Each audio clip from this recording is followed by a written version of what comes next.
So welcome back to DC Silver Age Storytime.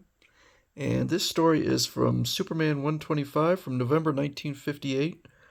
I would have bet money that it was Otto Binder, but apparently this is Jerry Coleman who wrote this, and the art is by Kurt Schaffenberger.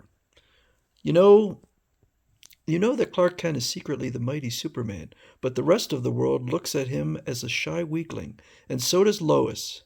And when the girl reporter dreams that she and Clark both get superpowers, there's a comedy of errors in the fantastic story of Lois Lane's Super Dream. Is it safe to come out now, Lois? It was always safe for you. Can't you get it through your thick skull that you're no longer meek, timid Clark Kent, but the invulnerable Power Man? So the story starts off with Lois Lane. Bonk! She falls off a ledge and has to be rushed to the hospital. Now, usually when you're knocked out, you don't dream, but apparently she is dreaming. She's getting a transfusion, and she mishears, thinking that Superman gave her the transfusion.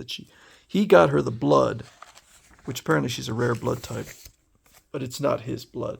So in her dream, she becomes super, and decides to. This is so weird that Supergirl does the same thing. She puts a wig on when she's superpowered. Now this is a dream, so I guess take it for what it is.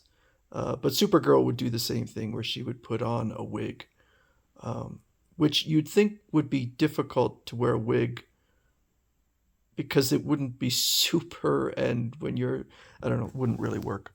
But Superman says, "I must leave Metropolis for a few days, Power Girl. I'm sure I can rely on you to take my place here while I'm away," because she's Power Girl now. And so she's doing all the different things, saving people.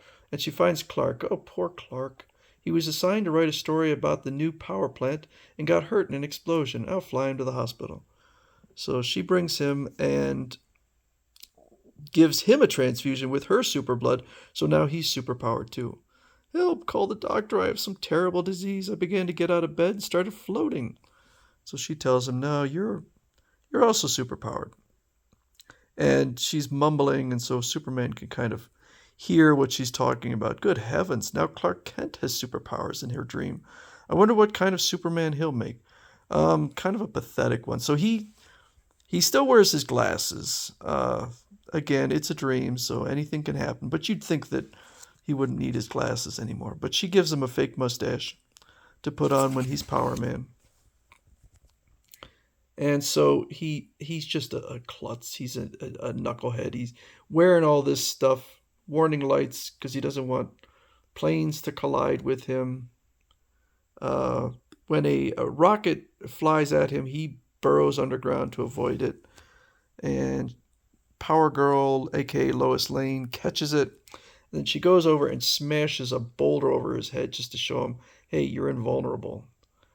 So he's and she's telling him, use your brains and your superpowers whenever you meet an emergency, and don't bungle. So he sees this. It is a Mother Goose excursion boat. So it is supposed to look like Mother Goose's big shoe. And so Power Man goes to save the people, and he takes all of this rubber and creates a giant life preserver. I'm not sure how long that takes, but when Power Girl comes along, Power Girl, which is which is the name of a superhero who created in the 1970s, Power Girl. "Put that ridiculous thing away, Clark. It's bigger than the whole pond. Don't you realize?" It is kind of silly.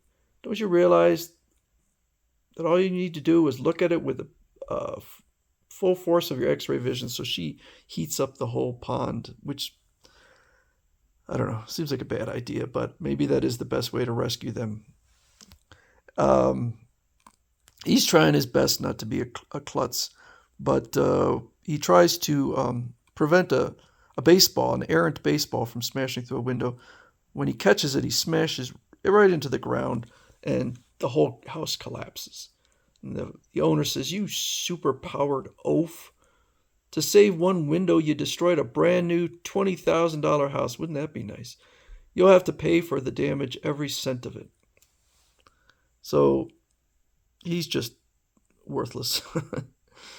That's let's see. So he's dressed as let's see. He's dressed as Clark Kent. So she does know that he's Clark Kent. And he sees a fire. He says, "I'll have to change to Power Man," and decides to go into this place that's filled with mirrors. That way he can see if anyone's sneaking up behind him. But apparently it's a one-way mirror, so somebody sees that he's Power Man. She comes along. Good heavens, Clark changing while thousands watch him in Stacy's window. He can't even be trusted with the secret of his identity. I'd better fly off with him. And so she continues talking. What's wrong? I can't seem to gain any altitude. Take it easy, Lois. It's just a dream. You're not flying. You're resting in a hospital bed. So she's finally okay, and she says, what a flop you were as Superman. You couldn't even protect your identity. And to think how often I suspected that you were the Man of Steel. And then Clark Kent winks at the reader. So that is Lois Lane's super dream where she becomes Power Girl.